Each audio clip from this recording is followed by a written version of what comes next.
জিশান, ধরো আজকে আমরা কিছু মানে বাক্য নিয়ে কথা বলি যে আমার ভালো লাগছে।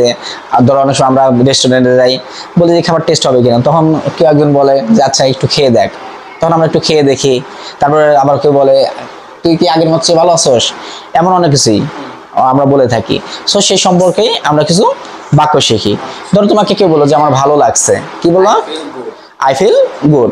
যখন খাবারের সম্পর্কে আসলো, তুমি বলে যে খাবার কি ভালো হবে কি মন্দ হবে, তখন একজন বলো যে খেয়েই দেখো না।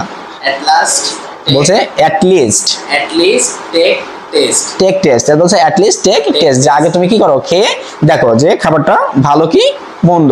তাহলে শেষের দিকের প্রথম প্রান্ত, At the first end. At the first end. End. হ্যাঁ, তাহলে উচ্চারণ কি? অ্যাট দ্য ফার্স্ট এন্ড, তার চেয়েও ভালো।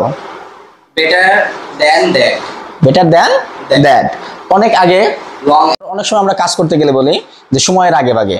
তাহলে যদি বলা হয় যে সময়ের আগে ভাগে, তখন ইংলিশ কি বলবে? Ahead of time. Ahead of Time. Time. Thank you.